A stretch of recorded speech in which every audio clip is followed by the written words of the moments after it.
코딩을 배워서 개발자로 생각하신다면 아마 배우는 것은 늘 계속해야 하는 숙제라는 것을 이미 아실 것입니다.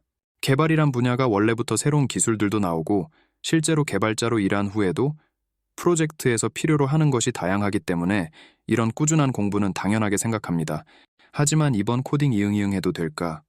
26번째 영상에서 이야기할 것은 이렇게 꾸준하게 배울수록 모르는 게 보일 때, 때로는 공부를 할수록 더 뭔가에 대해서 모른다는 느낌이 많이 생길 때 이야기를 합니다.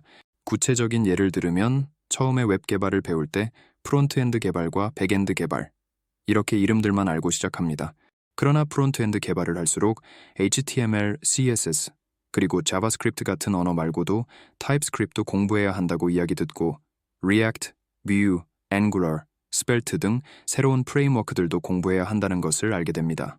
그러니까 처음에는 프론트엔드 개발로 들어가면 이렇게 프론트엔드 개발이 뭔지 어떻게 배우는지 알았다고 생각하겠지만 실제로 시작하면 그 안에서 너무나도 내용도 많고 종류도 다양해서 배우면 배울수록 해야 할 것이 많다는 부담감이 생기는 것입니다. 그뿐만이 아닙니다. 이렇게 프론트엔드 개발을 배우면서도 프로젝트를 생각하면 왠지 백엔드 개발이나 파이썬 같은 새로운 언어도 알아야지 취업에 도움이 되지 않을까 걱정이 생깁니다. 그래서 어떤 분들은 아예 자바만 배우고 그리고 스프링맨 공부하자라고 생각하는 경우들도 있습니다.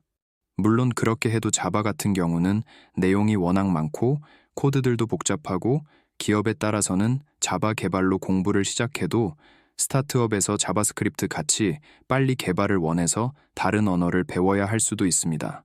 그만큼 개발자로 마음을 먹고 코딩을 배우면 뭔가 새로운 것을 알아야 한다는 부담감은 물론 공부나 일을 할수록 오히려 내가 모르는 게 너무 많다로 스트레스가 생기는 것입니다. 일단 이런 생각이 들으셨다면 아주 여러분이 노력을 잘 하고 있다는 것을 먼저 알면 좋겠습니다. 뭐든지 아무것도 모를 때에는 전부 모르기 때문에 모르는 것에 대한 스트레스가 적을 수도 있습니다. 오히려 어느 정도 공부를 하거나 경력이 생기면 남들과 비교하거나 아니면 코딩 관련 글로 모르는 것들이 너무 많다고 느낄 수 있습니다. 이럴 때일수록 항상 여러분이 멘탈 관리를 하면서 그동안 얼마나 많은 것을 알게 됐고 앞으로도 천천히 꼭 알아야 할 것만 알 수 있게 공부를 하셔야 하는 것입니다. 그러니까 다르게 표현하면 React 개발자라고 해서 Angular, Vue, Svelte에 대해서 알아보고 사용도 어느 정도 이해할 수도 있지만 그렇다고 해서 꼭 다른 프레임워크들까지 전문가가 될 필요는 없다는 것입니다. 많은 경우 오랜 개발 경력이 있는 분들도 자주 사용하지 않는 프레임워크나 언어는 다시 사용하려면 시간이 필요합니다. 그만큼 여러분도 모르는 게 많아도 그걸 인정하고 천천히 배워가세요. 그리고 여기서 하나 좋은 이야기를 해드리면 개발자로 경력이 생기면 진짜로 새로운 언어나 프레임워크를 알아야 해도 배울 때 걸리는 시간이나 기간이 훨씬 짧아집니다.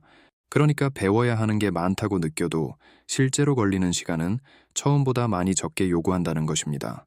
이렇게 이번 영상에서는 배울수록 모르는 게 보일 때 코딩 공부에 대해서 이야기했습니다. 뭔가 여러분이 알고 있어야지 모르는 것도 보입니다. 그래서 모르는 게 확실히 보일 때는 스트레스보다는 내가 생각보다 많이 배웠구나 하고 자신감을 가지고 코딩 공부를 하세요.